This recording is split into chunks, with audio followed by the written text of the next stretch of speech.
Having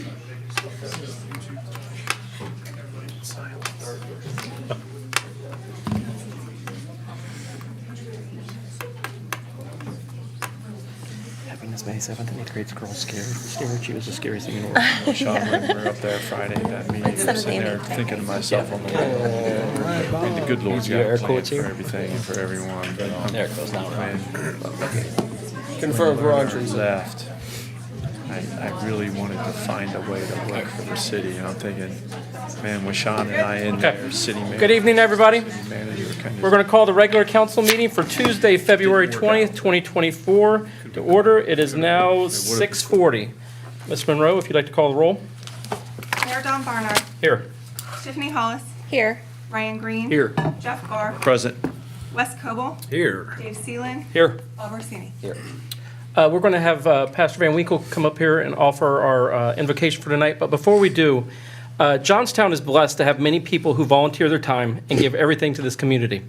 Last week, on February 11th, we lost one of those amazing community members. Ms. Paula Rosser was a dear friend who touched the lives of many of us on council. She spent a great deal of time in the Johnstown schools, helping in any way she could. Because of her selfless nature and love for this community, we'd like to ask for a moment of silence in her honor.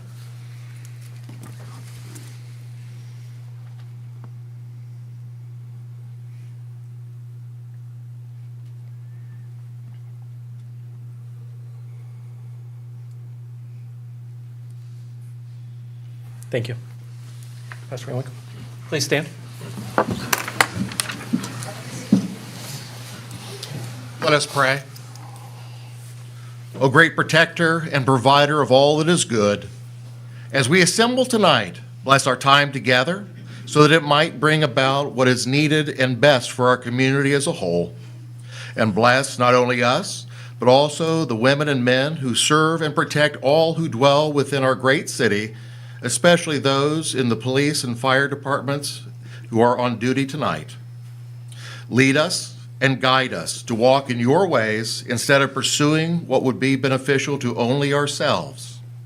And finally, we ask your strength and grace to abound throughout the educators, administration, and staff of our local schools, whom you have entrusted with the task of preparing the next generation of leaders who will govern and protect our great country.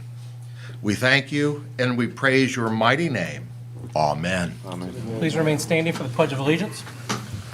I pledge allegiance to the flag of the United States of America and to the republic for which it stands, one nation, under God, indivisible, with liberty and justice for all. Thank you all. We're going to move to the approval of the agenda. Ms. Monroe sent the agenda out on Friday. Do we have any changes to the agenda? Hearing none, I'd like to make a motion that we pass it as written. Second. Mayor Barnard. Yes. Wes Coble. Yes. Dave Seelan. Yes. Bob Orsini. Yes. Jeff Barr. Affirm. Ryan Green. Yes. Tiffany Hollis. Yes. Awesome. So this is one of the best parts of city council is when we get to recognize some really cool people. Johnstown, as you know, is a really fabulous city, but probably the thing that makes it a true community is our school. The Johnstown Monroe School District, in my mind, is unmatched throughout the state. From the education to the arts to the band to the sports, not many schools or school districts can say they have it all like we do. Tonight, we would like to honor 20 young women and their coaches from 2 of the fabulous sports teams that we have. So in a moment, I'm going to call your name. If you could come up here and stand in a line. The first is for the 7th grade girls. Whereas the 7th grade girls basketball team just completed a historic 19-0 undefeated season, outscoring opponents 630 to 231, an average of 33 to 12 per game. And whereas there was only one game decided by less than 10 points all season, and that was the 24-22 win over Licking Valley on January 11th. And whereas they had a tournament wins over Zanesville and Watkins Memorial before capping off the perfect season with a 35-23 championship victory over the number 3 seeded Licking Valley Panthers at Licking Valley High School on February 8th. And whereas the Johnstown Middle School 7th grade girls basketball team earned the number 1 seed and finished as Licking County League tournament champions. And whereas the City of Johnstown Council congratulates head coach Andy Cannon, assistant coach Jerry Cannon, and the 7th grade team members. Ladies, Jalen Fauble, Sadie Sarr, Kyla Cox, Right there. Face the crowd. Olivia Whitmer, Maylee McLeod, Avery Molinar, Reese Ferris, Anna Fish, Violet Wenzel, Ellie Stone, Addie Offenberger, Evie Grigsby, and Julianne DeNovo. Now therefore, I, Donald Barnard, Mayor of the City of Johnstown, on behalf of the Johnstown City Council, do hereby call on our community to join with the family and friends in the celebration of the 2023-2024 Johnstown Johnnies 7th grade girls basketball season. Congratulations.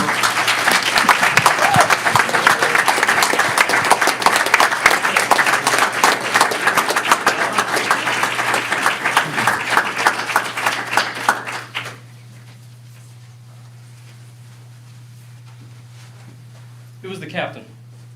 We didn't have captains. Yeah, captain. I'll give it to the coach. Yeah. Here's the proclamation from the City of Johnstown, and we have one more item for me.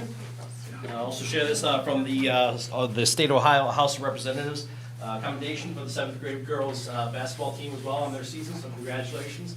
Great to see your good, bright future ahead on Johnstown girls basketball here. I'll share that with the coaches.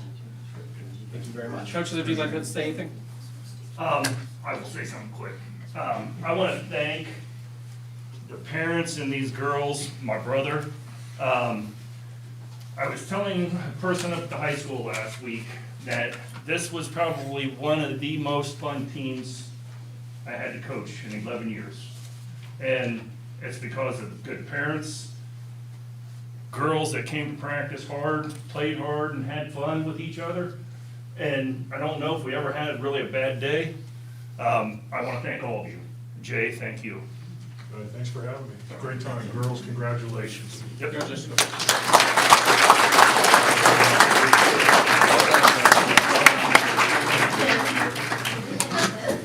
And Dr. Wagner wanted me to let you guys know that he's sorry he couldn't make it tonight. He had another commitment. He said he just saw you guys a couple weeks ago. So.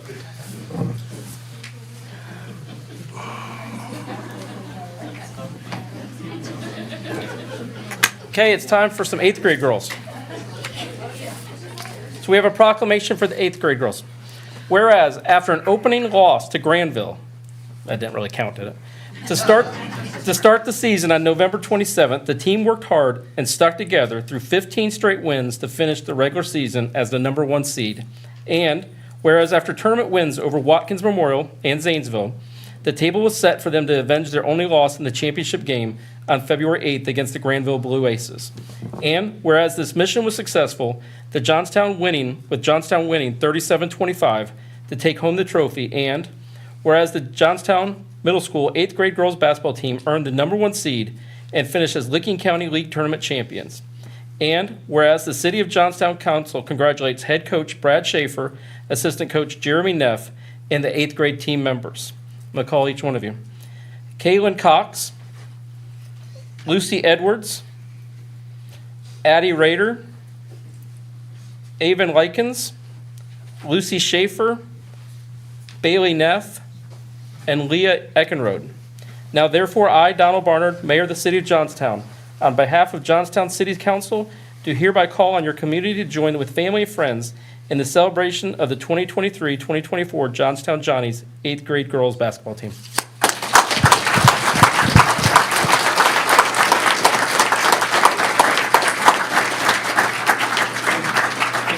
Proclamation from the City of Johnstown. Thank you. I also have a match again for the State of Ohio House of Representatives, another commendation for the 8th grade girls team.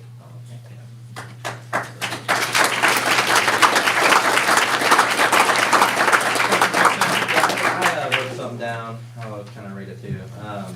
First off, I'd like to thank Coach Brad Schaefer, who's not here because of surgery. Without him, none of this is possible, so quick round of applause for him. To the city council members, on behalf of the entire 8th grade girls basketball team, I want to extend our gratitude for honoring us in recognition of our season and championship win. Your acknowledgement means so much to us and serves as a testament to hard work and dedication we poured into our sport. We are deeply grateful for your support and encouragement, which have inspired us to strive for excellence both on and off the court.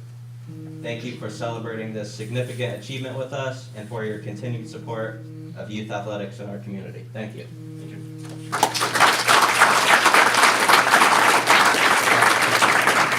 Thank you, girls, for coming tonight. We wanted to recognize you and honor you for what you've done this season. This is honestly the best part of city council is getting to recognize the students when they win championships. So we hope to see you back next year, both of you, on different teams. So thank you.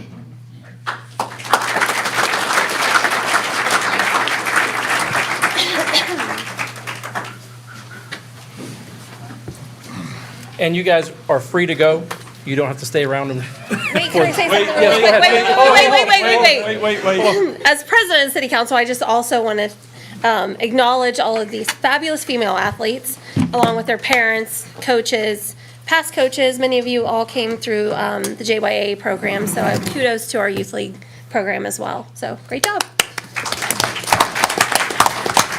I wanted to acknowledge real quick, both Coach Cannon, Andy, and Jerry. Many of you know have been in the community for a very long time. I played with Andy, played with Jerry when I was in high school. You couldn't ask for better, outstanding community citizens, but also people that really understand basketball. So special thanks to those two and your commitment to the program. Thank you so much. Take care. Who wins if you play each other? I also just want to say, like, look at their shoes. I noticed that. I know, like, It's a knockdown, drag-out fight. right. As Coach Meyer used to say, iron sharpens iron. That's right. That's right. Outstanding. Each other practice a lot. And a few of us up here have little girls in elementary school, a little bit before elementary school. So we're going to have them come to you guys for shoe advice because Yeah. obviously you guys have it going on. So So I've been fortunate enough to kind of teach in the substitute role many of these girls. Very happy to see you here. And again, my biggest thing, I'm excited to see the next coming years as you roll into the high school years and continue this dominance here. So keep doing what you're doing. thank you guys. Congratulations.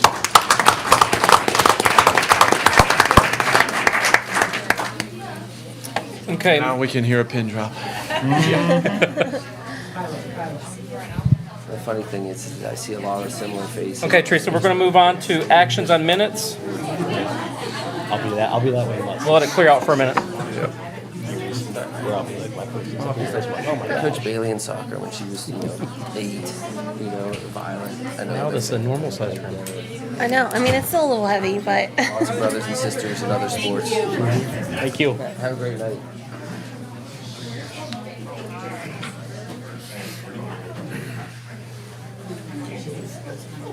Thanks a lot. Yeah, thank you. Thank you. Hey. Oh, come on. That's better. For any wrestling fans, CJ won the LCL tournament undefeated for the whole year as well. I am not surprised. I am not surprised.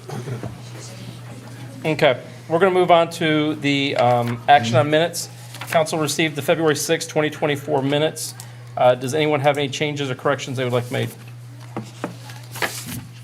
Hearing none, I make a motion that we approve the February 6, 2024 minutes as written. Second. Are all in favor of approval? Yes. I abstain. The reason I abstain is because I wasn't present for the meeting. Got it. Okay. We're going to move to citizens' comments on matters not on the agenda. I want to say something beforehand. The 2024-2025 Johnstown City Council has spent a great deal of time working on our processes and make sure we set the standard for other councils to follow. One of those is our citizen comments not on the agenda. One of the areas for improvement is to allow residents to know how much time they have when speaking. You'll see a clock up here. That way there is never a question on their time. Additionally, council will announce before each session that the citizen comments are there for the citizens. We ask that you refrain from any vulgarities and we will not disrupt your time. Because this is your time, we will not respond afterwards. And if there's anything that you need clarification on, we ask that you request it from our wonderful city staff, and they will get back with you within a couple weeks. So I just want to say it beforehand, do we have anybody for citizens' comments tonight? I do. I have 4 speaker slips. First is Cindy Duke. Ms. Duke? Hi, everyone. Cindy Duke, live off Concord Road here, Concord Crossing. I just have a request for the group to think about. We walk the Evans Trail every day, and the semi-crosswalk that is on Concord Road, between that connects the trail, one into the other, there's no stop. Like downtown, it'd be nice if we could, like downtown signs say, stop for pedestrians and crosswalk. We have nothing there but just 2 yellow lines that go straight across, and most people don't stop. So it's and pedestrians are watching out for vehicles and animals and that type of thing. But it's just something, if we could maybe add that, I'm not sure the cost, it would be very helpful. And some other people suggest that too, for the walkers on the trail. Thank you, ma'am. I'm still learning this class. It's not a real easy just start. I wish it was, but it's. Oh, you're fine. I just. good? Yeah. Okay. Who's next, Ms. Monroe? I just have to reset it. It's kind of a pain. Next I have Andrea Ford.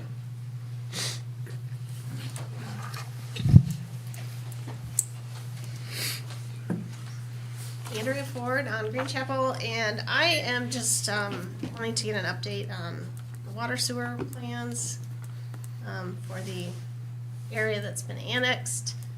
And if there's somebody I should meet with directly, that's fine also, but I was kind of curious, like, what are the plans? What's the status of the plans? Are there going to be stub-ins for contiguous properties? If they, somebody in the future decides they want to annex in, are they going to stub in something to prepare for that? So that's all I had. Does council want Mr. Singer to talk about this tonight? Or wait till the end? That's fine. Yeah, I'm good with that. Okay, Sean, if you want to. Sure. I can have staff reach out to you throughout the week, and we'll give you the updates that we have on that. Is that all right? Yep. Yep. Okay, thank you. Thank you. We'll connect. Should I give somebody my email address, phone number, or? You can give it to me. Okay, all right. Yeah. I'll stop by. We'll reach out. That'd be perfect. Thank you.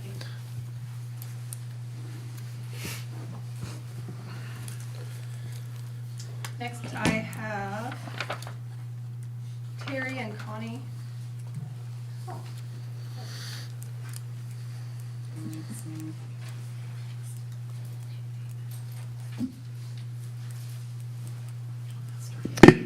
Hi, I'm Connie Ryan. This is my sister Terry Fetters. Since there's new board members, council members, we thought it might be worth our while to come up and readdress the issue of the Perry Miles estate that is still in the court system, but with new members, a little background, the Perry Miles estate, which is actually the Longwell Miles estate, is 171 acres. It's in the outskirts of town. It's 2 miles out. And the general died in 1961, and he left his acreage, which he's our family, but we have no financial gain here, to just put that out there to begin with.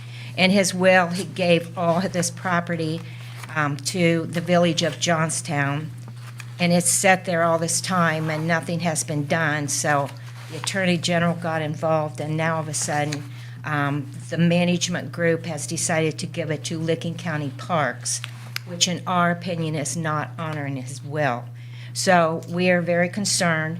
We want us to have a Johnstown community. It's in the will to Village of Johnstown and surrounding area for recreation, education, religion. So it is before Judge Lang right now. We don't know what's going to happen. It's been there for over a year. And it's over $1 million in money, plus 171 acres. We want our youth people, our school, whoever you decide, it would come to you. That's what our wishes would be. to decide what would happen with this. So if it comes before you in any way, please be aware. We just want you to be aware of it. We might not have any control over any of this. But we gave the new people a packet. Old people, you have a packet. We've been toting this for over a year now. Actually, Almost 2 years. well, we have been since 1961, to be honest with you. I have 45 seconds left. My issue number 2 is we also are on the Johnstown Historical Society, and one of our discussion was the village of Johnstown, our downtown area, is being painted depressing color, in our opinion. That black as you go into town. We didn't know if there's an ordinance. We went to the zoning board, and they said for us to come here. We don't know if there's an ordinance you put on to say, we want to keep the integrity of our downtown buildings, the architectural designs the same without painting it. You don't see all the designs on the top with this black paint. And I'm done. Thank you very much. Thank you for your time. We like Tiffany's building.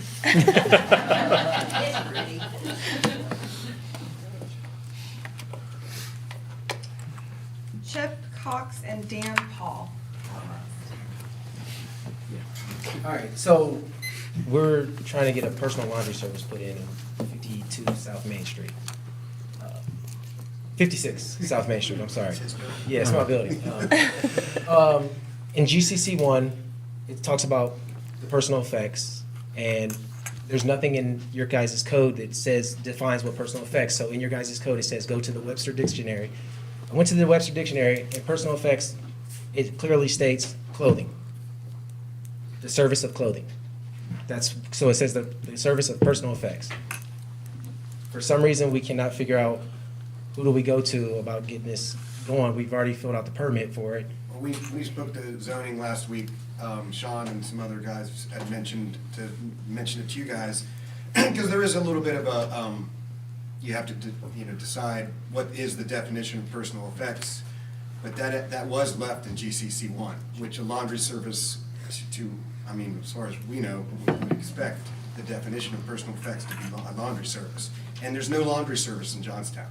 So I'm willing to come in and provide one, but there's a question as to whether zoning will allow it or not. And so when we looked up the definition of personal effects, pretty much, I can pull it up real quick for you. I would use your time with other things. We can look up the definition. Okay, all right.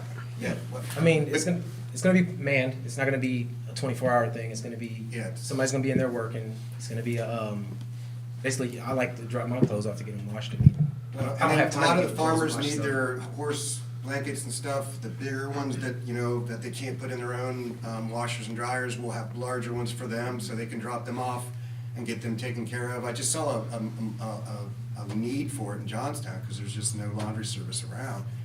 And the question is we would ask that you take a look at the definition of that. It's C, I think, in Section C. Section C, personal effects, and the definition pretty much says that laundry service should fall underneath that definition. So, yeah, that's what we're trying to figure out. So if you can take a look at that and let us know. We've had how long have we had the application in? About a month? About a month, and we're just. Well, Sean didn't want to, didn't want to spend the money on the $200 if it wasn't going to get approved.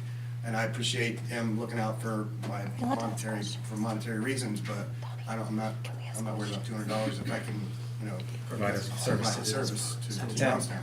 And it makes the outside of the building look better, instead of having it vacant. So. You guys take a look at that. Thank you, guys. And- Sean, I'll ask you, what is the next processes in this cycle? Sure. So we'll reach out to the applicant later on this week, and there is a process in place whenever something like this happens where there's a different interpretation. I can tell you that once we got the application, rendered our kind of decision, Terry brought it into me. Terry's kind of new, so he leans on myself as well as the planner as well as legal. Submitted it back to the applicant then gave their perspective of it, so we wanted to make sure we did our due diligence, so we actually went all the way to legal with it, got a legal opinion on it. Legal opinion gave us back some what they believe to be definitives, but there is still a process that can be put forth after this, so part of the process to get to the point is there is an appeal process that the applicant can go through. We'll connect with the applicant later on this week, and we'll get through the process. And then that'll, in the appeal process, it'll go back before planning and zoning. Do you think that if zoning agrees that that definition does, that the volunteer service does fall underneath that definition, do we have to do appeal if it does fall underneath the GCC one map? I can try to answer questions outside of it. I don't want to get into it. You can get with him afterwards, and he'll answer. I can try to answer a lot of that outside of the council meeting. Okay. If that's okay. Yeah, he'll get with you. Thank you, guys. Moving on, is there no one else, correct, Teresa? I don't have any other slides. Does anyone else would like to speak tonight? We have one more. We have Representative Kevin Miller, who will be representing this district starting in January. The election's in November, but he will be starting with this district in January. If everything goes well. If everything goes well. So, just stop by to introduce myself. I'm State Representative Kevin Miller. I currently represent kind of the eastern half of the county, then up north to Utica. With the changing of the legislative maps, Johnstown, if I win my primary race here in March, and the election in November, would be in the new 69th House District. So making my rounds, just a brief snippet of my background. I was with the Highway Patrol for 22 years before I retired early to take my appointment into the General Assembly. That was in 2021. So I'm technically in my second term here. I was actually the Granville Post Commander, so the Highway Patrol Post Commander right here in Licking County. My current district includes Licking County, Northern Perry County, and Southern Fairfield County. So just looking forward to working with you folks, and I'll stick around afterwards. I'd love to meet everyone that's here. Thank you. Thanks, sir. Thank you. Anyone else here would like to speak? Hearing none, we'll move forward. We have an executive session. We have 2 interviews to do quickly tonight for the Parks and Greater Johnstown Parks and Recs Board. So I make a motion that we move to executive session to consider the appointment of a public official to include all council members. I think that's all we need tonight, just council members, and the 2 applicants we'll call for. Second. I'm sorry, who's second? Dave? Don Barnard, Yes. Wes Coble, Yes. Dave Seeland, Yes. Albert Seeley, Yes. Jeff Barr, Affirm. Ryan Green, Yes. Tiffany Hollis. Yes. Okay, so we'll move over to the chambers over there. We'll ask for each of you guys once we get in there and get set up. And we should be back 45 minutes to an hour. So. Or sooner. Or sooner. I'd like to overestimate this one. So. Hope sooner. Only 2 applicants, I think, right? We're going to executive session. You got a line? Is that all right? You got it? I don't think that's what the applicant will hear, but that's the process. As long as you all don't throw me to the wolves. Well, nice for my thing not to work. I like that structure.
visual specialist or Or director. It's a loose I term. just figured out why I can't connect. I fixed it. But you Okay. got it. Thank you.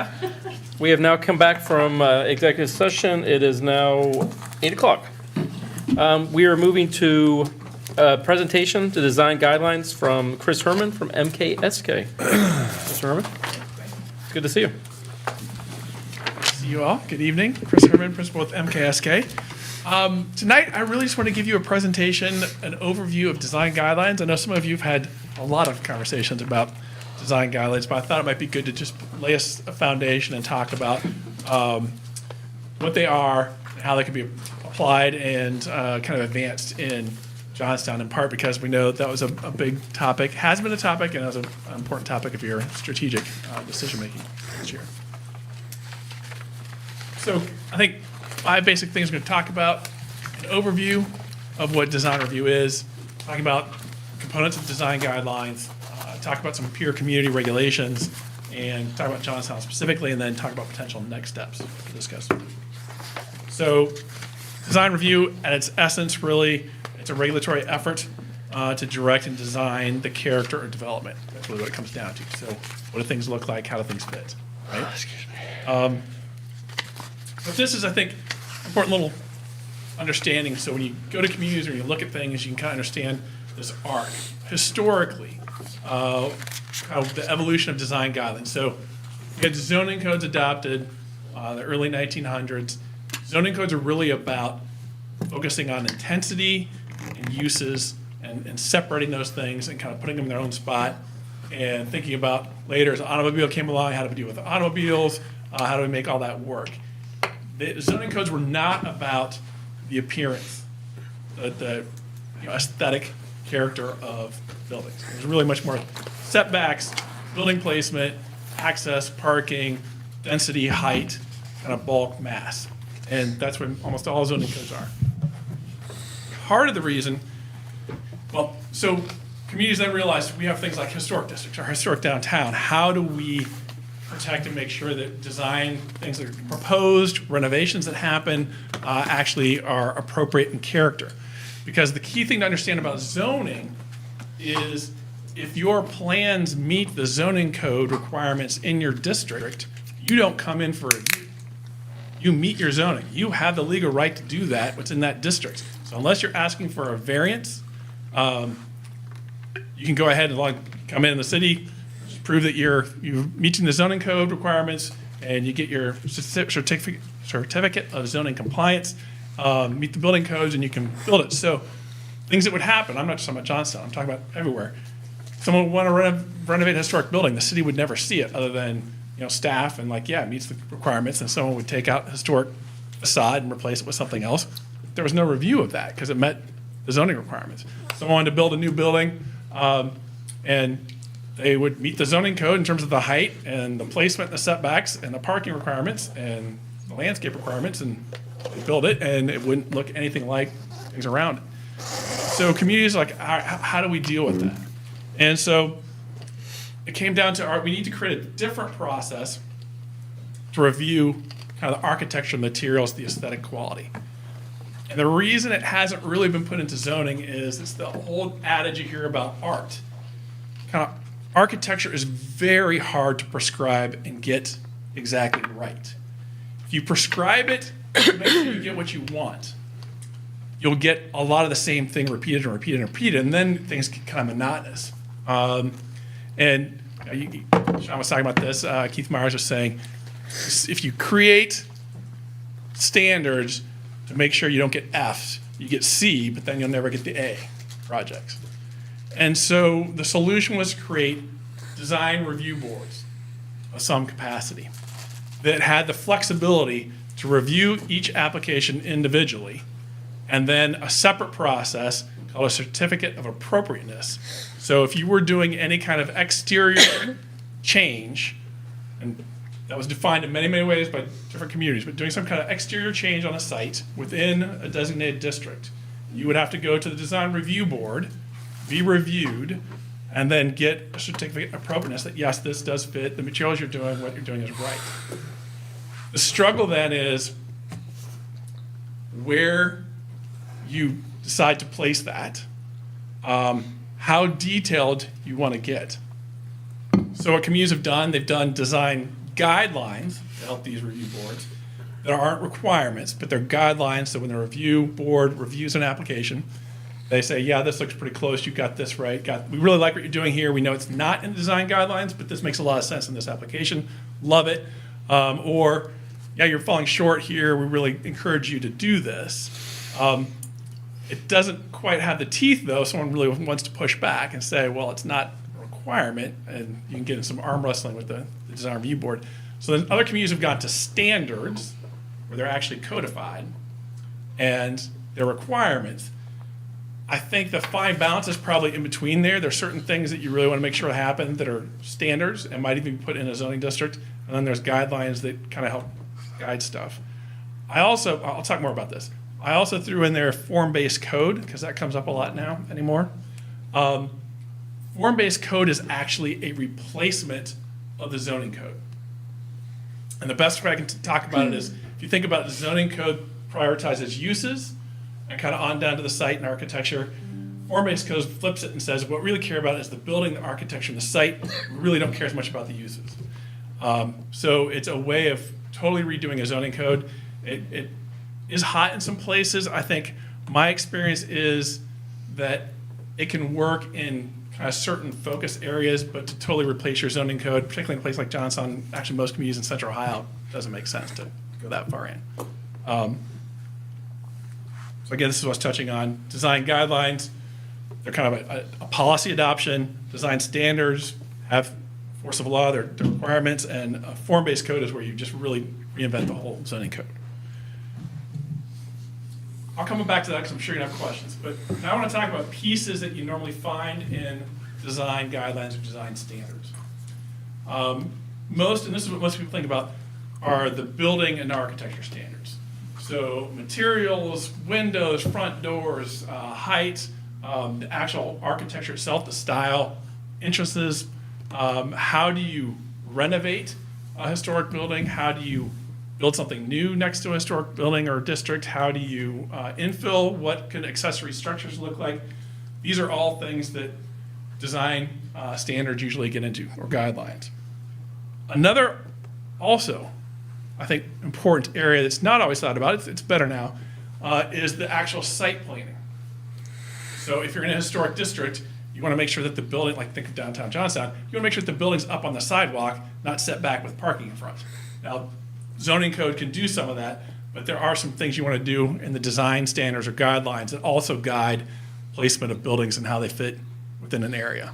So architecture, building materials, site planning, and then just because it gets pretty complex, particularly in historic areas, usually you want a section on signs, because there's many different kinds of signs that you need to think about how they're integrated actually into the architecture if you want it to be successful, and that goes from awnings all the way to displays out in front of a building. And again, some of these things are covered by zoning codes, but in the guidelines, you really want to get into the kind of the fine details.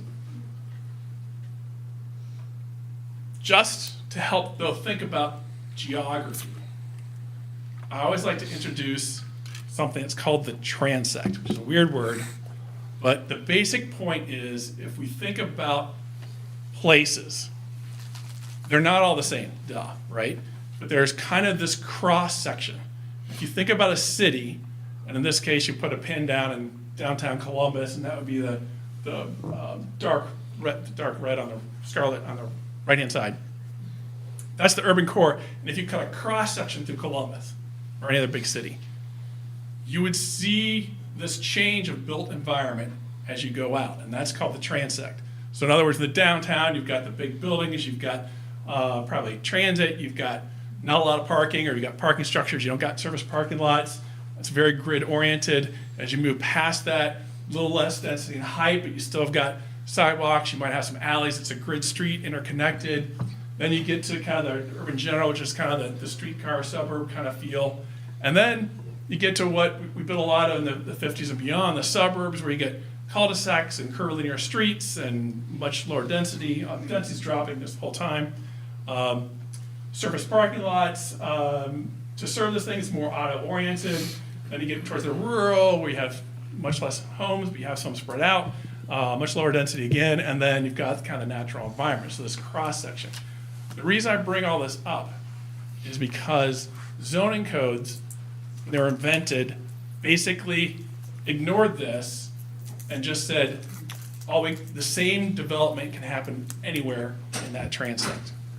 And that was the problem that was brought up and really got talked about in the last 3 decades or so, is how do you address development so it's appropriate? So I'll give you an example.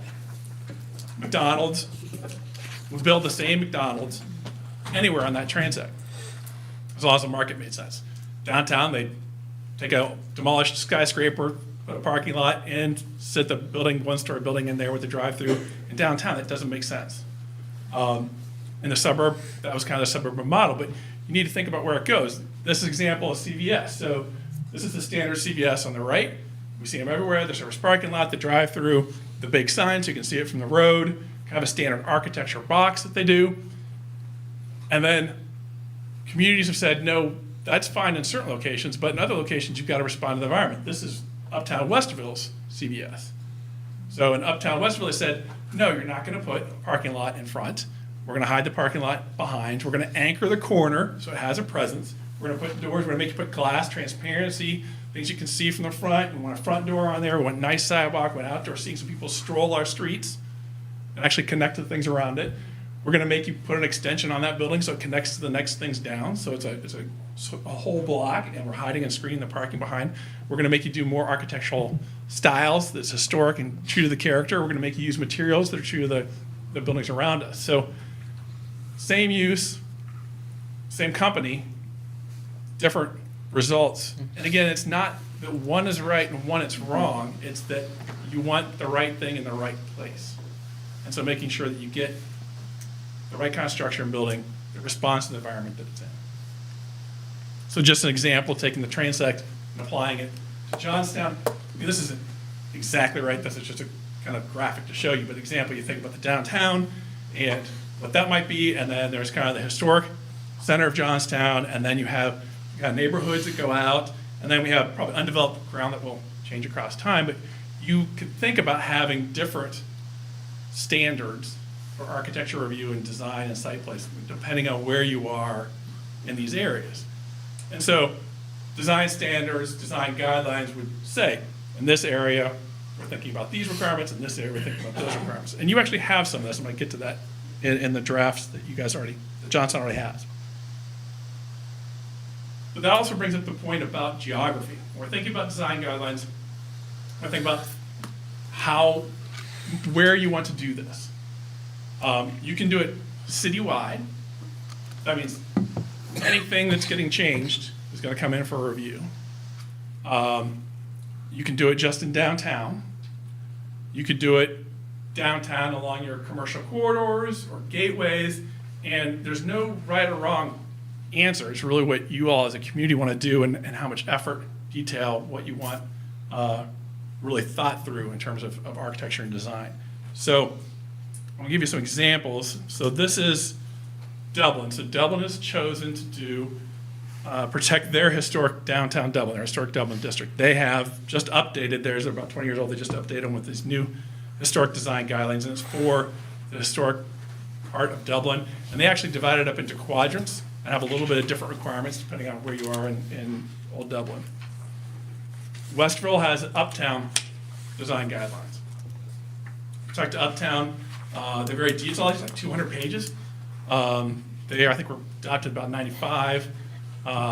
Benjamin Reschi did the guidelines. They did a lot of the historic guidelines around the state for a while.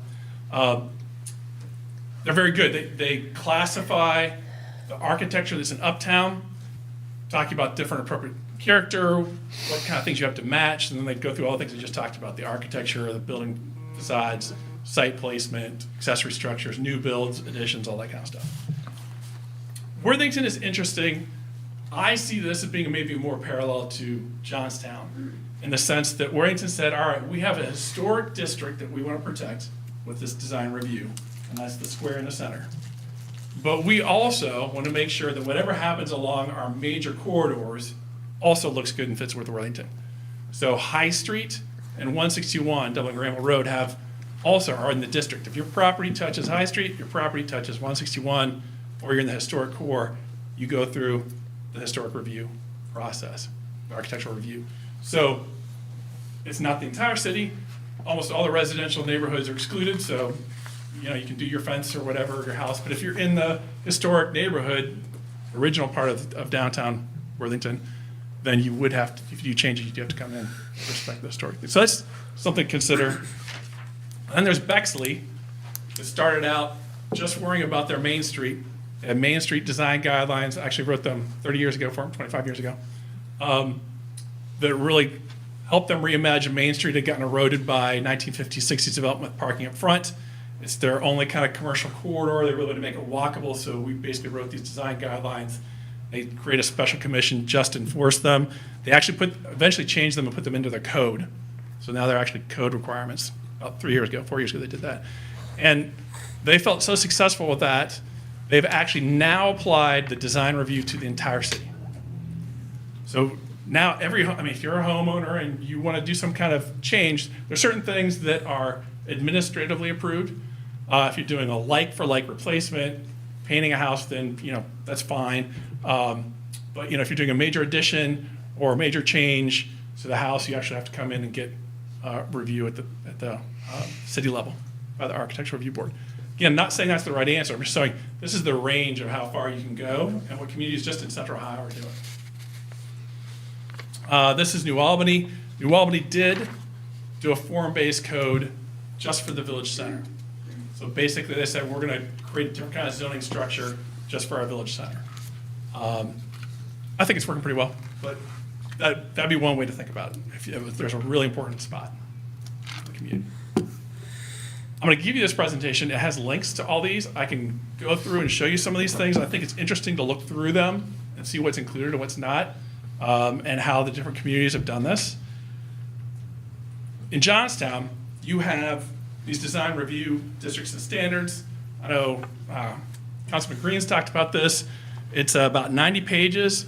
There's good stuff here. I think it fell short, and there's a little bit of applying things generally, and then not getting in enough detail probably about architecture and design. Has some good site stuff, some good response to areas and locations, some good base material. I think it needed to get more into, all right, in a historic area, what are the pieces we've got to make sure are right? With new builds, what are the pieces we got to make right? Particularly on the architecture and character. So I think there's meat to work there, but I do think it needs to be added to get where I think you all want to get to for Johnstown. And I can show you that. And then last slide, then you can ask all sorts of questions.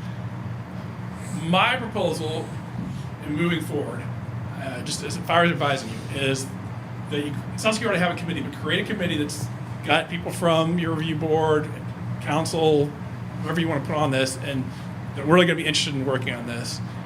And then I think I would recommend we do an assessment of existing buildings and architecture in Johnstown. Record the things that are really important, record the pieces and parts that we think really make Johnstown, Johnstown. Then I think we take that and think even a little bit broader and talk about what are the character defining elements. Are there some? What can we match? Are there some we need to create just to say this is Johnstown? We think this is authentic Johnstown. And then I would like to take the committee through these other design standards and guidelines of other cities, walk them through in a more detailed manner. What parts do you like? What parts do you not like? What can we say we take this piece and apply it to Johnstown? And then I would like to take those materials, think about the process, the geography, and then refine the ones that you've already started as a base, but add these other pieces in, and then have a updated version. We'll need to have the conversation. Are they standards? Are they guidelines? What are they exactly? But an updated document that you all could adopt, and then the design review board staff could make sure are followed. That's what I got. Thank you. Thank you for giving us the detailed steps on how to get to where we want, because we've all addressed where our weaknesses are with our design review standards. There's good things in there, but it's not to where we need it. And we've always asked, how do we fix it? You're giving us the map of how to do it. So thank you. Yep, I'm glad to see this come forward. I'm always apprehensive when we get a presentation that we don't get to see before the meeting. Oh, sorry. Okay. Because I gotta sit up here and with a smile on my face and not know what I'm getting. But it was pleasant. So I like the steps that are here. We kind of started down this road last year a little bit with our design review board that we have over there. I think some of them have probably done a little of this research already, so it is good to see this. And I think that it'll help council to get on the same page. There's some members from design review and from zoning here tonight, so I would definitely like to hear from them if they have anything to add. But I think this is going to give us a solid base. Being on the original group that helped put this together with the professional help we had, and then we had a lot of hands involved in getting what we have today. I think there is room for improvement, and I think we have a good group that can do this. So The process you just described at the end, roughly, what's that take? 6 days, 6 months, 2.5 years? I think I would love to say 6 months. I think that's fast. It's probably closer to a year. Okay. I know everyone, all of you included, are anxious to get something done and in place. I think going through this process, as we get into the meat of this, will provide a lot of direction for members of the Planning Commission Design Review Board. Even as we go, I think we'll start knowing what we like, what works, and be able to speak more authoritatively on projects that come through even before we get something that we're ready to adopt. Thank you. Mr. Mayor. Yes. 5A. So I was going to ask the timing question, and if I could piggyback off of what Chris said, I think once they understand maybe the scope of what you're wanting to do, whether it's a specific district or whether it's kind of citywide, that'll give him a better baseline for an answer to that timing question. I told Chris previous to the presentation tonight, I said, I'm getting my words mixed up, but under promise and over deliver. Right. So, which folds into the comprehensive plan, and we are going to have a quick discussion on that tonight. But from a timing standpoint, I don't want to see you painted into a box. So if we start to get into the process and we realize what we want, it's going to take a little longer. The council needs to be aware of that. Also ask for a scope, what this is going to cost. We've budgeted some money, obviously, for that in the budget. So we'll see if we hit the mark. Another critical piece, and I'll actually ask Chris if he could explain. So having all the documentation is terrific, but implementation is the critical piece to the actual getting it right. In a community like Johnstown, we're kind of going through this the first time. What has been some of the evolution of other communities as they've kind of worked through this? Can you speak to the boards, what the makeup of those boards are, and then if the boards have a particular makeup, if this, then that, or if that, then what's the other alternative? We've talked about an architect. Does that fold into this? And I'm going to be quiet and let Chris kind of expand on that. That's a great question. Again, it's different by different communities, but generally, there are some requirements of getting at least some of the design review board members to have design experience, architects, planners, landscape architects, some kind of design experience. And then others are people from the district, and people are just really interested in the subject. Sometimes it's just historic district representative to make sure that that's captured. And that all works great as long as you have those people to pull from. Some communities don't, and so it's trying to find the right people. But there's usually a requirement, at least a couple people that live in the district and a couple design professionals. Now, in some communities, particularly early on, they hire an architect to be the liaison to the design review board. They review the applications, they make recommendations, they attend the meetings, they provide input and answer questions and try to help steer.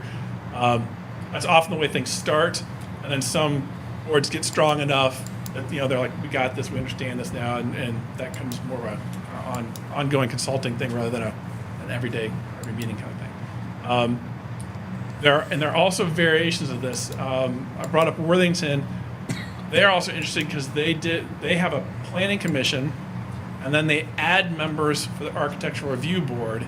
They all have the same meeting the same night. So they have the planning commission meeting, go through the planning commission agenda, close the planning commission meeting, and then open and add the members and have the architecture review board meeting. The thing that appeals to me about that is, I think particularly in communities like Johnstown, where you're going to see development having the alignment between the planning commission, the architecture review board, and on different kind of projects. I think that has some appeal rather than having two separate nights, two separate meetings that maybe don't coordinate as much. So I think that's an interesting approach. I haven't seen that in some other places, but I think it's been successful in Worthington. We have them at least in the same night right now, but I don't know that they're on the same page all the time. No, So and we I can would fix argue that. they need to be flopped. They need to go through the planning first and then the architectural. Yeah. And unfortunately, the architectural piece is usually shortened, and the planning piece is usually much more involved. So there's a method as to why we put the design review first from a timing standpoint, but from a functionality, I would agree with Chris. They realistically need to be flopped. They got to go through planning and zoning first, and then after you get through that hurdle, then you move on to the next stage. The next stage is then that design review process, in my ideal world. And then to your point, Chris, I think an architect, just my view of the universe, I think would be an asset. We've also looked at that inside of the staffing, that we're looking towards having that particular person, should they be a part of the creation of these, getting them onboarded during the creation of them, so there's an understanding. Can they help give guidance through that? That may be helpful, so that they can understand kind of the intent and the goals of some of the things that are being put in place. So just sharing like I said, kind of my view of maybe the process to get to where we need to be. So How easily does this integrate into the comprehensive plan? Because, I mean, we haven't seen the comprehensive plan, so if we start on this, is that gonna be something that we can easily integrate into that? Yeah, great question, and I should say this. One of the reasons I think we're talking about this tonight is because you haven't seen it yet. We're very close to having the draft done. Sean's reviewing the draft, and once we get through that, then we're gonna have something to share to you. So we feel comfortable with that being close to being complete, that we can start talking about this. Yeah, so this is just another piece that kind of hangs. The comprehensive plan provides high-level kind of guidance and policies and initiatives, but this is going to be one of the pieces on how to actually get some of those recommendations done. So would it be too much to ask, and let me ask if this is proper, that next council meeting, each of us come with ideas on who we want to see on this board, on this committee? Maybe not specific names, but 2 members from this group, 2 members, and come up with a plan so we can start putting this committee together. Is that? Because we talk about this, maybe it's time to start getting them moving now. yeah, my recommendation would be, if you are going to form a committee, that if it's going to be a city-based committee, that it would go through the traditional process of any other committee that's formed through the city, whether it's an ad hoc or a long-standing committee. Sounds like this one may be more of an ad hoc, but maybe it's not. Maybe it's I'll lean on Chris. Would you recommend an ad hoc, or would you recommend? My reaction is ad hoc. I think there's going to be, and if you're interested, people can come. We'll decide what nights we have the Which meetings. is basically what we've already kind of started, so. Yeah, because I thought you Yeah. already had some. I think the key on this is to get the right people involved, get the public feedback. It's nice to bring MKSK in and an architect in, whoever, competent officials in, but if the city can't tell you what they want, your job gets really hard. Yes. And I'm sure you could design me a beautiful city, but would that be what Johnstown wants? I couldn't tell you. Exactly. So, I mean, it may be really modern looking. We don't know what it's going to look like. I agree, and that's kind of why that point B and C, I think, are really important. Is Right. early steps are like, what is authentic Johnstown? We got to make sure that we're reinforcing that. Anybody else? Mr. Mayor, Yes. I want to take steps that are going to drive results in short order. Not sacrificing quality, but to be strategic in the order in which we make these moves. Also keeping in mind that it may impact other initiatives and the balance there. Would it be beneficial for this council to discuss and potentially provide some direction on the type of district we're looking at? You presented several. And then that would help form the direction. Bexley did the core and the gateway, right? And then Uptown Western did a little more than that, but so, I don't think that's a big ask. We spent a lot of time discussing many of these points at different points throughout the years. And what I don't want to do is go back and start over. Like we haven't had some of these discussions. Anything that we can provide today, and, at worst, by the next council meeting, that's specific. Great. Not general, we think this or we think that, because I think you can surmise kind of where everyone's at for the most part on your own. So what would be the most impactful thing that we could spend a few minutes here, and if we come to agreement quickly, to get your team moving forward to help guide the ad hoc committee that's going to come before you? Yeah, the geography is a great thing. It doesn't have to be tonight, but as we get into this, kind of knowing what we're focusing on, is it the whole community? Is it commercial corridors? Is it downtown? Is it some combination? And there's no wrong, again, there's no wrong answer. It's what you all want. It's just coming to some conclusion about. Does anyone need more time to think about geography and what your vision is on what we should do? There's no wrong answer. I mean, I think it's something we could probably take a little bit of time, because I'm not sure that everybody in this group has had a chance to look at what we have or what they want. I know a couple weeks ago we did have some homework of what we want, but I'm not sure that everyone has had a chance to kind of sit there and look at what we have versus where they want to go. Mr. Mayor, Mm-hmm. I'm going to toss this out as a question to Chris. I'm tracking the same with Bob, and that is, how do we execute this thing in an orderly fashion that doesn't consume a tremendous amount of time? So my initial reaction is can we get some feedback and buy-in from council first? Council kind of gives the goal set, the deliverables, the expectation that you're wanting. That way we don't have this ad hoc committee kind of on their own. They come back and you guys are like, this is not what we wanted. You guys did it over the entire city. We were looking specifically at downtown, or, you specifically looked at the PD district and we wanted you to look at downtown, or vice versa, whatever the case may be. It may be beneficial to have like a half an hour work session and I'll let you decide what's appropriate. Kind of like we did a little bit about a month ago. This one would be more specific, a little bit of a work session, get some feedback from you all, and then we can write down, top goals, kind of poll the council, should it be in the entirety? Should it be a mixture? Should it just be in the downtown? And then that'll give Chris a better baseline to meet the expectations of this council. And then this council makes sure that it gives clear direction to the ad hoc committee to really move in the right direction. And for Chris, I'm obligating you all to a work session. I don't know what your time commitments are, but it could be maybe prior to council. Chris, do you think a half an hour would be productive? Or would it need to be longer, shorter? I think a half hour is fine. It's really as much as you all want to discuss.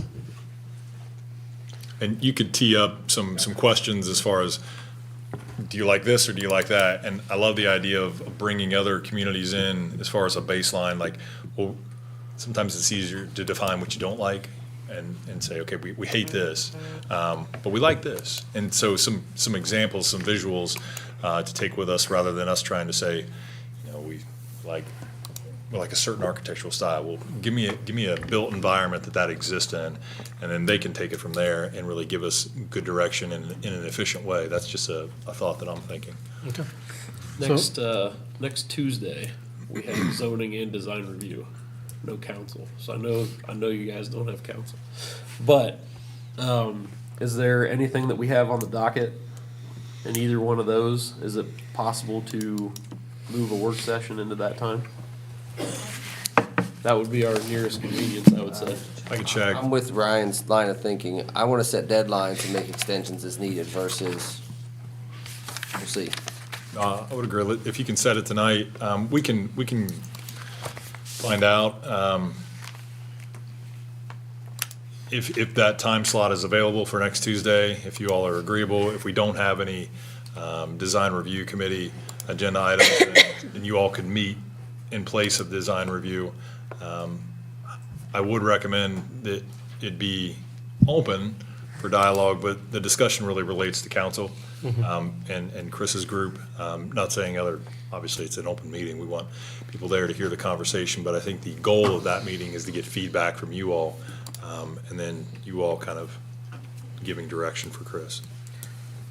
Everybody That open would for also Tuesday? include design review committee? Yeah. Okay. Well, that's what I was trying to clarify. I'm recommending that they can be there, but it's not a design review committee meeting.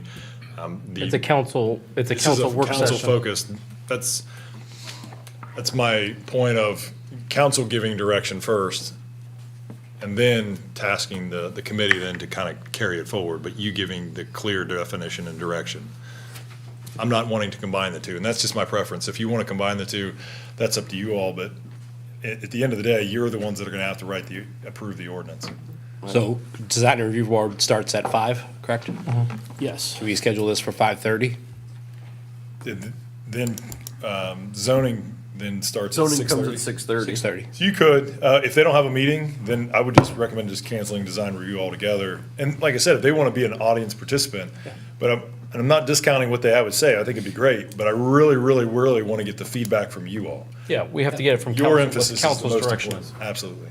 Yeah, and I think either committee that has a meeting that night, they've both looked at this issue and they've both wanted to do something for the last 2 years to make sure that we're upgraded and ready to go. So I don't think they'll mind, giving up a meeting, and I'm sure they will want to attend and hear what's going on and try to weigh in as best as they can. So Be 5:30 respectful of the Tuesday? process. Tentative 5:30 Tuesday, barring Yeah. something else. Okay. It still permits design review board to meet 5 to If 5:30 needed, in yep, case if there's something needed. pops on the agenda.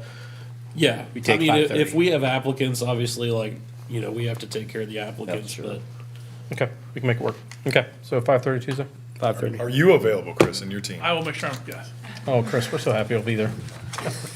Awesome partner, man in the room.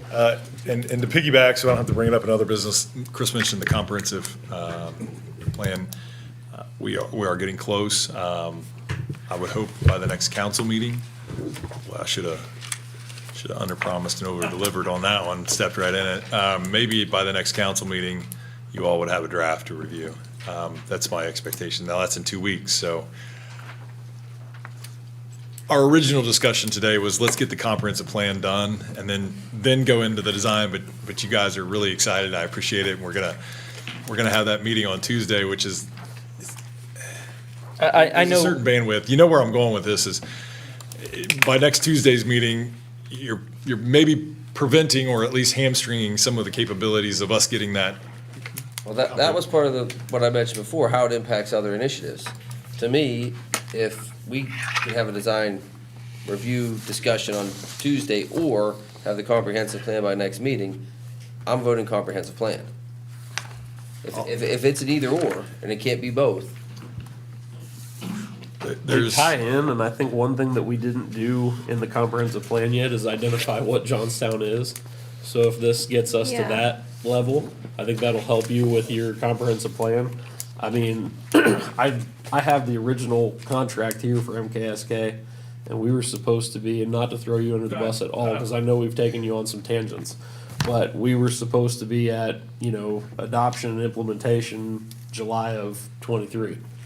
So, I mean, I definitely want to get moving on it, but things come up. There's other things that we want to do. We want to get done the main root cause of everything. We don't want to just treat symptoms, continue to treat symptoms, but I think this will. So let's shoot for trying to have both. Let's shoot for Tuesday, and then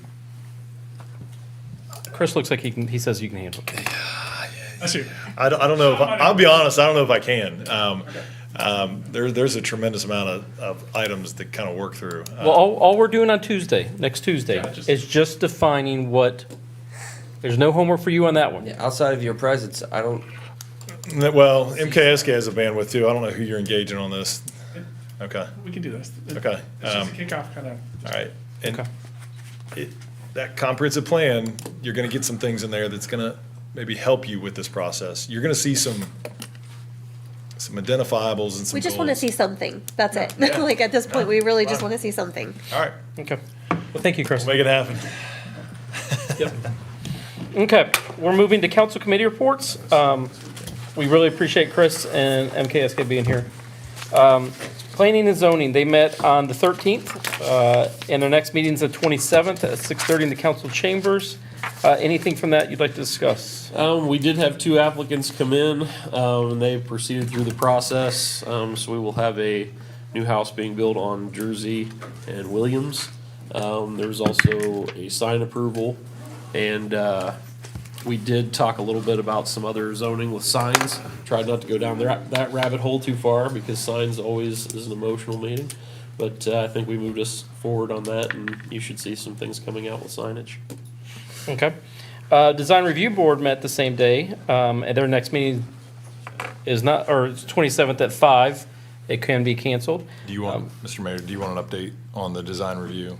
Yes. There was some recommendation that came out of design review. We'll probably have that in conjunction with some planning and zoning, but just so you're aware, we had a quick discussion on solar panels. It's defined in one of the minor uses in design review, which is why we kind of kept it in that wheelhouse rather than, this works perfect. So if Chris is still here. So solar panels from the design aesthetic standpoint, which is why we kind of kept it in design review rather than take it to zoning, because zoning is probably more with what's permitted. This one kind of balances in between the both of them. So staff has been instructed from a recommendation by design review to take this a step further and to, for the current moment, not permit would be the recommendation at the current moment, solar panels, just because there's so many design components and aesthetic components that could exist. Once we get to a drafting of this document, it'll really dictate whether it does need to go through the zoning board or it can go directly to council. So once we get that drafted, you'll obviously be alerted to that. They may see it at planning and zoning prior to making it to council, and obviously it may shoot right to council. So we'll get that drafted, see what that looks like, and just wanted to give you the heads up on that. Mr. Mayor? Yes. So currently, if someone would want to put solar panels in, they would have to come and get permitted? So currently, it is permitted from a solar panel situation. They It is wouldn't under need to get a permit. It is under minor, so they have to get a certificate of appropriateness, but it's issued through the city manager and not through a design review board. Have you issued any lately? Because there Probably are solar five- panels 5 or going up 6. today. Okay, so I just want to make sure people are following the process. They are, and where I'm trying to insulate myself from being the recipient of maybe making a poor decision, I'm basically going back from what has been precedented before me. And if it's on the roof, there's not really been any design guidelines associated with it, so I'm just, like I said, following precedent. This is actually why I brought it to the board. I said, this one, I think has some implications. Probably not as much in a subdivision, but if we start seeing solar panels in some of our architectural districts, I have a level of concern, and maybe it's not appropriate in subdivisions either. That's going to be for this body and this board to kind of work through the exercise to make sure that it's appropriate, where it's appropriate, how it's appropriate. Are solar panels allowed on the ground? Is it just the roof? Is it, a certain side of the roof? Are they allowed on garages? I don't know. But it's a pretty big exercise, and we'll probably fold that into the larger conversation. My direction to design review, I said, you can't go in the middle. It's either you want them or you don't want them, because I don't have the time or the bandwidth, and I don't think this is the most pressing issue. So to make it easy, what's your flavor? And they said, at this point, we're going to err on the side of just not allowing them until we get our design review process in place. I said that's what I'll take to council and possibly zoning from that wording, and then we'll give it to you all and get your reaction on it, and then go from there. Does that answer your question? My question was the process, not to, whether we should or shouldn't. Right. Sorry. Long-winded answer to yes, the process goes through me. I'm not comfortable. There's been complaints on certain solar panels. There's been excitement over certain solar panels. And like I said, I'm trying to insulate myself. I think this should really be something that has a little bit more review associated with it. Moving on, Finance Committee met tonight at 5 p.m. The next meeting is on the 5th of March at 5 p.m. in the Administrative Conference Room. There will be an item coming up in the public hearings legislation that tie back to the Finance Committee. Safety and Service, their next meeting is March 5th at 5:45 in the Administrative Conference Room. We all received the direct reports from the police chief. Does anyone have any questions for the chief after reviewing the reports? One thing that I have in council committee reports, if we could schedule our economic development meeting. since we have everybody here. I know we haven't had one yet. We have a date that works for everybody coming up. Teresa, you could help us on an opening date. The previous. We were Friday mornings. Met during a day, I don't. Yeah, I think we were Friday mornings, but I don't know what works for everybody's schedule. Who's on it? Tiffany, Ryan, and who? And Wes. And Wes. Yeah, I'm good. Friday morning is a deal for me. They'd be out. They're out Friday mornings. I think we have a Monday. Can we have a Monday morning? Monday would work better for me, yes. Monday. Was it the 26th? Is that what? That's next Monday. We can do it next Monday. Yeah, I'm good with. Are you good with that, Wes? What time?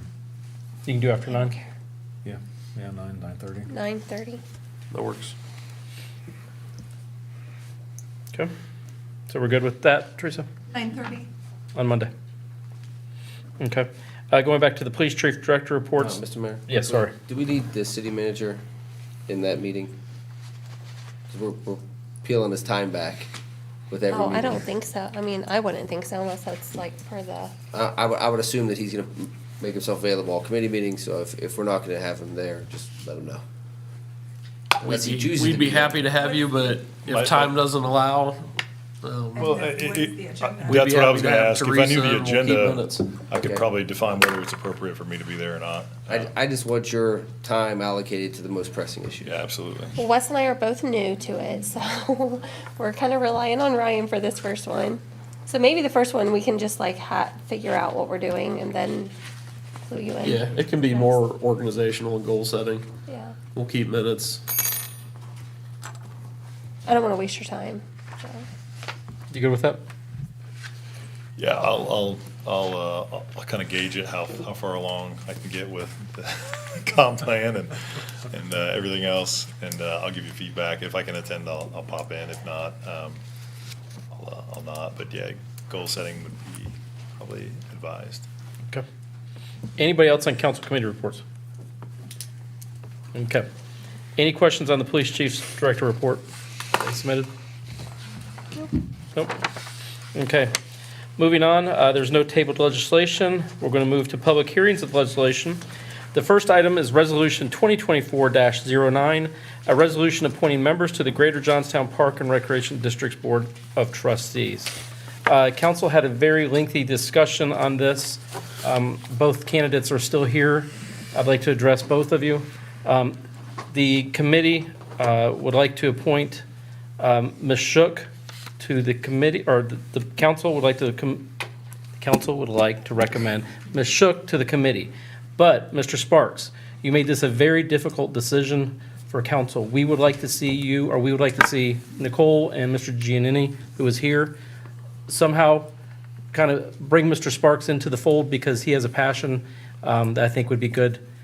So I think he could bring some things to it. So whatever you guys have that could bring him into it, I think would be an addition to the city and helpful for the city. So I make a motion that we add Ms. Shook to the Greater Johnstown Park and Recreation Board. Second. So I have this in resolution form, the 2024-09. Mhm. So just fill in the blank. Yes, Ms. Shook. All right. Mayor Barnard, Yes. Wes Cobble, Yes. Dave Sealand, Yes. Bob Orsini, Yes. Jeff Bond, Affirm. Ryan Green, Yes. Tiffany Hollis. Yes. Okay. So thank you guys both for your time, and thank you for making it a difficult time in there, so.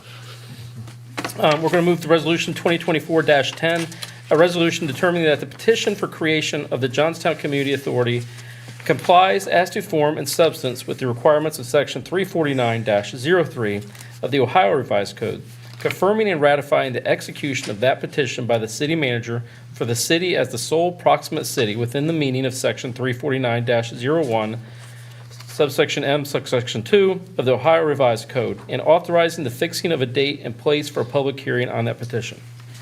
Could we make this title any longer? There's a lot there, Mr. Mayor. So, how would we like to discuss this? If you want, Yep. Mr. Mayor, my recommendation would be to first let's get ourselves a little bit more acquainted with the process.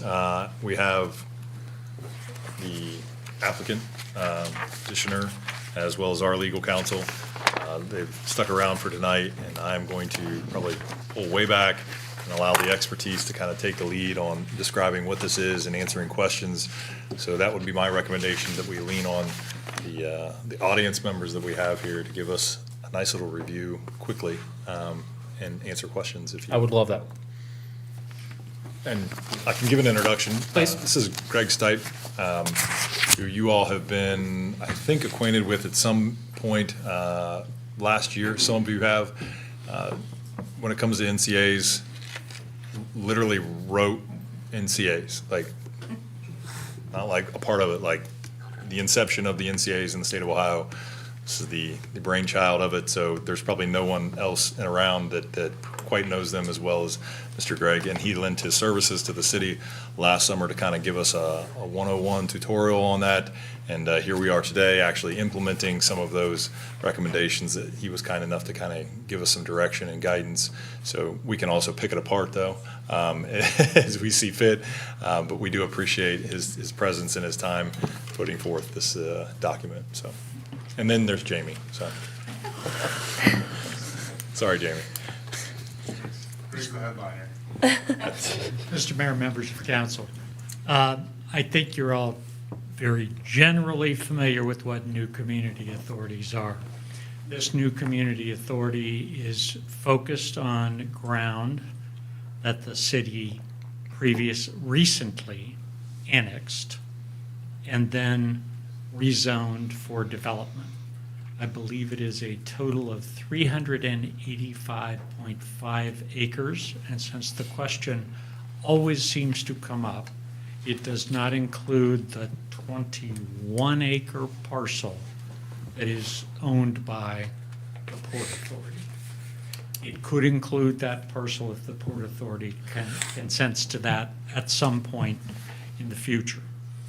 A new community authority is a tool for raising revenue and creating infrastructure in support of a development area. In this case, the core of that area is the 385 acres that are owned by the Johnstown Land Company, and they are applying for that ground to be included in a community authority. The community authority would be able to assist with infrastructure. It would have a 9.75 mil charge under this petition, which would be assessed on the value of ground and development in the area. And at the request of the city manager, I'm sure after discussion with some of you, it also includes the possibility of a 25 cent sales tax charge, 0.25 on the dollar. 0.25%. Yeah. So effectively, if you're at 7.25 in Lincoln County, it would push that rate to 7.5, which is consistent with Franklin County. So, sorry, stumble there. In any event, the process for creating a community authority under state statute is the first thing that happens is the petition to create the community authority is submitted to the authorizing body. That's you in this case, because all of the land is in the city of Johnstown. And the body makes a simple determination that the form of the authority complies with the requirements of the statute, accepts the petition, and schedules a public hearing, which must be held no earlier than 30 days or later than 45 days after the petition was submitted. And the petition was formally submitted to your clerk last Friday so that we could squeeze our way into that 30 to 45 days and do so at your March 2020 regular council meeting. I believe that your clerk has provided each of you with an email of the petition document. It occurred to me, and I had a brief conversation with her earlier this evening, it's more than 100 pages. But the biggest chunk of those pages are the zoning ordinance that you already adopted for this area and legal descriptions that are attached to the map of the area. And I offered to her this evening, if it's helpful to you, we can prepare a version of that petition that takes those two big chunks out, one already familiar to you, and one is a legal description of land. If you've ever read those before, they're highly uninformative. Leave the map in and send that to her so she could share that with you, and you would have a much more manageable petition to read through and review for yourselves. I'm going to stop there and let you ask any questions about the process. Again, tonight is simply about accepting the petition and scheduling a public hearing. So my first question, I don't know who can answer this, is it states, this is a resolution determining that the petition for creation of the Johnstown Community Authority complies as to form and substance with the requirements of section 34903. I don't play an attorney on TV or anything, so I need someone who knows the law, can tell me if this complies with it, so. Mr. Mayor. I will tell you, Mr. Mayor, we draft them that way, but your counsel, Emmett Kelly, is here, and he has reviewed the petition, and I think he can provide an answer to your question. Mr. Mayor, Emmett Kelly with Frost Brown Todd, council members. City Manager, I think you might have had something to say before that, if you wanted to go ahead. It worked out perfectly. I was going to recommend to the mayor that we actually take this opportunity to try to give Emmett the grand introduction that I gave Mr. Stipe, but I'll let I'm the Emmett- baby NCA lawyer here. No, Emmett is well known in the area as well. Every corner of recommendation usually comes back to Emmett as being the authority on this. Yaz was kind enough to say, hey, look, you want the guy that knows the stuff inside and out, and that's Emmett. Emmett does work all over the state for Frost Brown Todd. We're lucky to have him as our counsel to kind of make sure that there's a checks and balances in place. As much as we love the work that Greg's done, I think it's prudent for us to make sure that we got our counsel verifying the information and making sure that application, as you mentioned, Mr. Mayor, that we're not attorneys here, so we need to make sure we have our attorney review it. And with that, I'll shut up and let Mr. Emmett go ahead and give his spiel.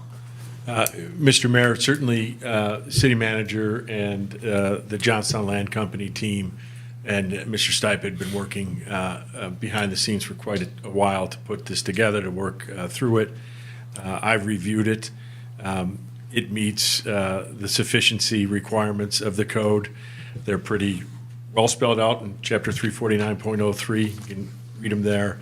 But it checks all the boxes, and this action that you're being asked to consider tonight is just to determine that sufficiency and accept the petition.